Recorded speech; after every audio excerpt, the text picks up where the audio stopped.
We're going to go on now to another game in that Pacific celebration we were talking about earlier with Fiji and New Zealand. There was also a World Cup qualifier going on between Samoa and Tonga. That's and right. As we suspected, with the Tongan squad somewhat depleted, it was a win from Samoa, 42-13. It was a tight game in the first half. It was 9 points, I think, to 3 at half time. It was Tonga were mixing it, and then Samoa pulled away.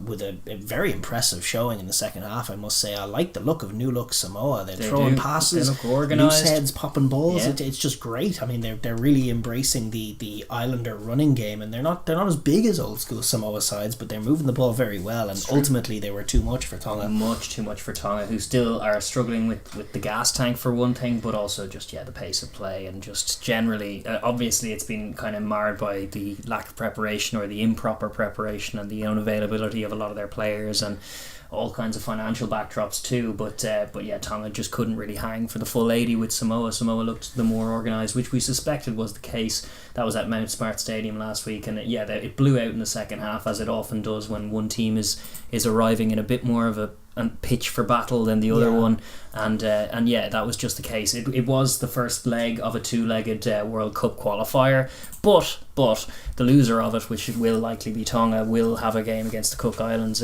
ultimately in a couple of weeks' time, I think, to try and secure the other spot for to the World Cup. So it's still likely that both of these teams will progress. The winner of the Cook Islands match does not progress. They win, and then they get a playoff against the winner of the Asia Championship, which involves Hong Kong and Malaysia and another, I can't quite remember who at the moment, but Korea sometimes. South Korea might be, and I think Hong Kong usually emerge from that. So the loser, or Tonga at the moment, it looks like their path to the World Cup now goes through the Cook Islands and perhaps Hong Kong as well.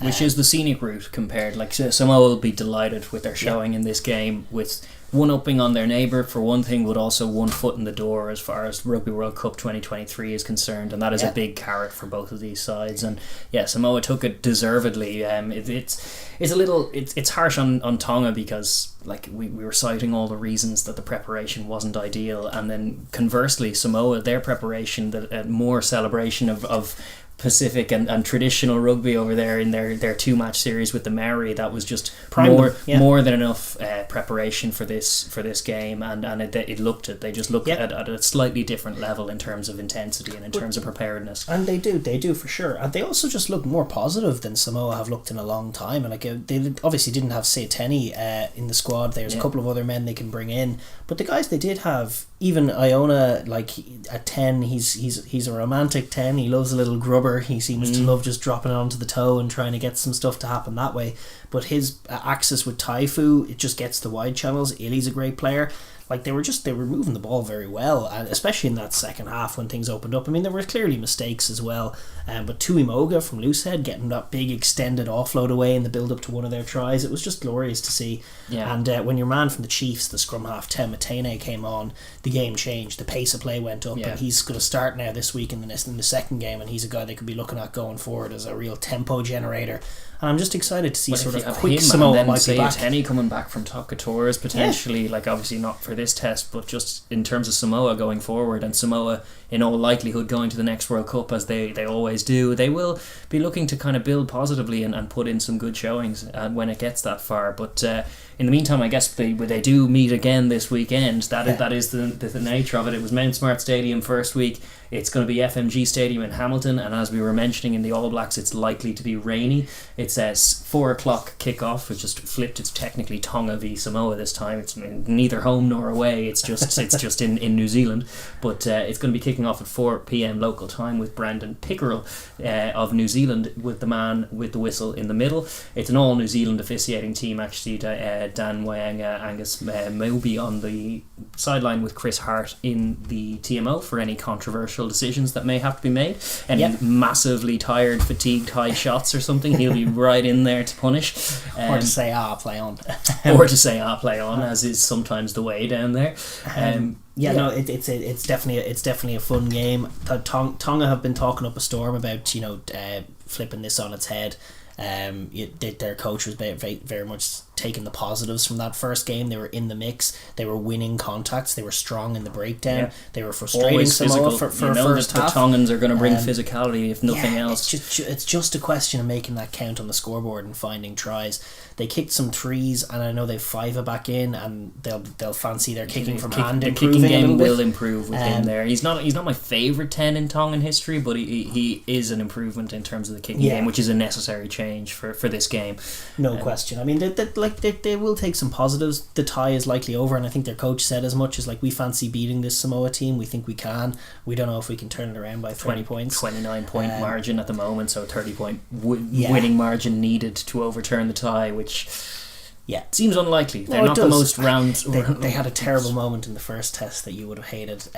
They kicked a 3 when they were 28-10 down to make it 28-13 and then lost 42-13. It was just one of the worser habits that this Tongan team have. I know they'll rock up to a World Cup and play a better game than this, but at the moment they actually look to have missed a step on their Samoans. Even though they're missing loads of men from their squad, they still did have Nasi Manu in their captain. They still had some of the usual suspects, but obviously it was a bit chop and change. But I definitely think like Samoa might have an edge on them in terms of development of play, and Samoa have a clear direction now where they're going to look to be, slow, a little slighter than they have been, but quicker.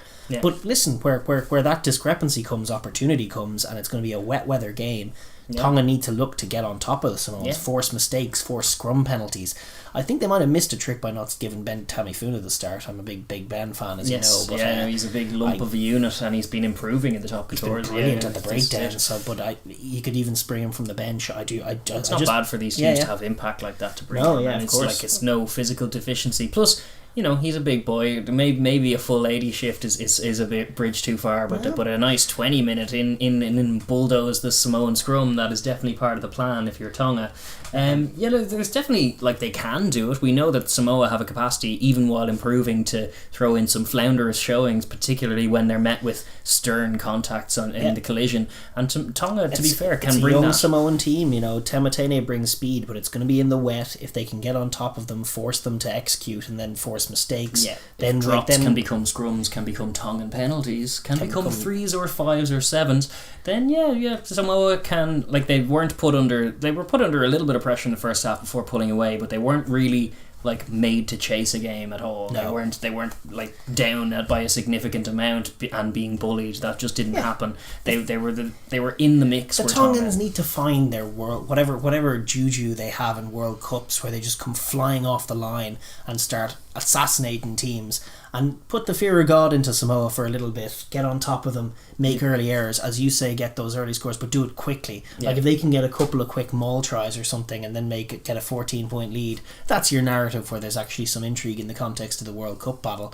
But I do think that their coach and their mindset at the moment is very much just to get a win here and get back on track, then be ready for the Cook Islands in 2 weeks' time. It's much like what Uruguay were doing when they got Argentina at 15. They were a bit vexed at having no games themselves in summer of substance, and then having World Cup stakes, a World Cup at stake in terms of the next one, so they put in that kind of thing. This is a World Cup qualifier, but Tongan know that their preparation's been hampered. They haven't been at the pitch. They got tonked by the All Blacks to open their season, which is not ideal.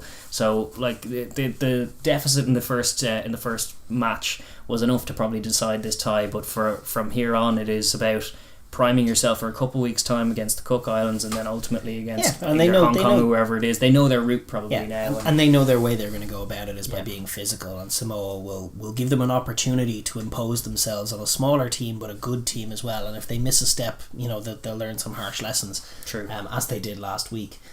From Samoa's point of view, obviously they're looking pretty good. They are 29-point cushion. They feel like they have the foot in. They'll be. It's at least 1 foot in the door, if not nearly 2 at this point. Exactly. It's like Tonga's model for victory is about bullying, smothering, and which tends, if that's the way teams go about it, lower scoring. It's not razzle dazzle. Let's cut them open Fiji style and put up 28 points in 10 minutes, which is kind of what they need right here, right now, if they want to get the World Cup and pip Samoa. But no, from Samoa's point of view, they know what the mission is. It's kind of contain them and keep playing their game, keep building. I remember watching a game that Tonga and Samoa, I think you watched as well, the one where we first saw Saiteni really come into his own in the 10 shirt when they were playing in this apocalyptic rain, and Samoa dug the game out. I'm not sure who won it in the end. It was such a good game. It was a ding-dong battle. But Samoa were executing in the wet weather, and I would love to see them try that again. They have as exciting a team coming in, actually, in fact, with Taumatene now coming in and starting for them. It's mostly the same team, but with a couple of cool adjustments. Ed Fidow, who scored a try off the bench, he comes in to start on the wing. That's pretty exciting. So I mean, I'm excited by their play. I think they're doubling down on it. I love Mike Alatoa as captain. I think he's leading them very well. He's a mature, obviously, Crusader and now Leinsterman. Yes, that's right. He's been leading a very good forward pack, and your man Tuimoga at Loosehead, loving his play. Just loving the offloading game. They're really trying to emulate their Fijian brethren and just be a quick offloading team. And it's very early days yet to say, and I'm sure there'll be 2 or 3 roadblock news stories between now and the end of the Samoan drama, which never seems to come. No, that's true. But it does feel like something of a renaissance. This seems like a more, true to themselves, Islander, quick Samoan team. Better identity to have to bring to the next World Cup, because they have, unlike Tonga, who managed to scrape their way through by being unimpressive in the 4 years preceding World Cups, they arrive at a World Cup with a purpose and with a drive that is nearly unparalleled amongst their South Sea Island brethren, and certainly in Tier 2. They put in great showings and they get great results. Samoa, by contrast, show a lot more in the in-between things. Sometimes that's true. And they do some good games outside of World Cups, and then they come up in the World Cups with some of the big, shocking, horrible plays, big red cards that when they don't need them and that kind of stuff. It kind of, the Samoan drama is ever unfolding and never ceasing. It's true, but I must say, I'm happy with this project, and they have good talent. They always have talent to burn because they have a lot of good players. It's true. I mean, the Taifu Iona axis is nice. They're kind of shorter guys. They just seem less likely to give away those kind of dumb penalties. They seem more likely to try and play a pacey game and maybe be outmatched physically when it comes to the Tier 1 sides. Sure. But in general, I think they look very promising, and I don't expect them to melt.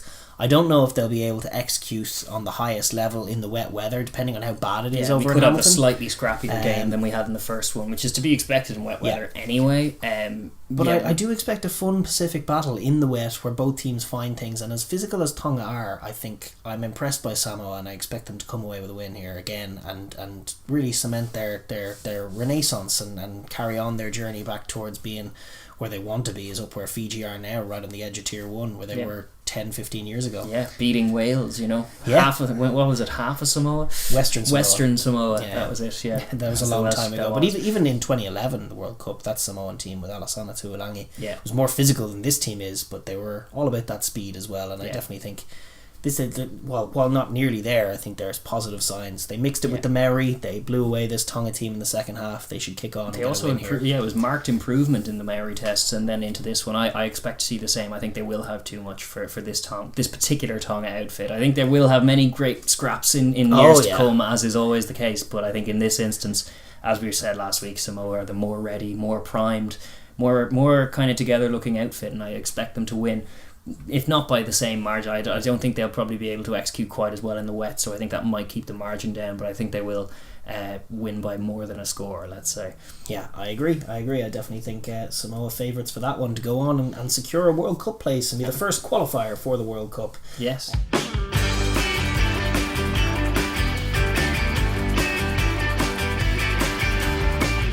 Thank you very much for watching the Overlap Rugby podcast. If you enjoyed that video, be sure to give it a like, share with your friends, and leave a comment down below as well. We really do want to hear your thoughts.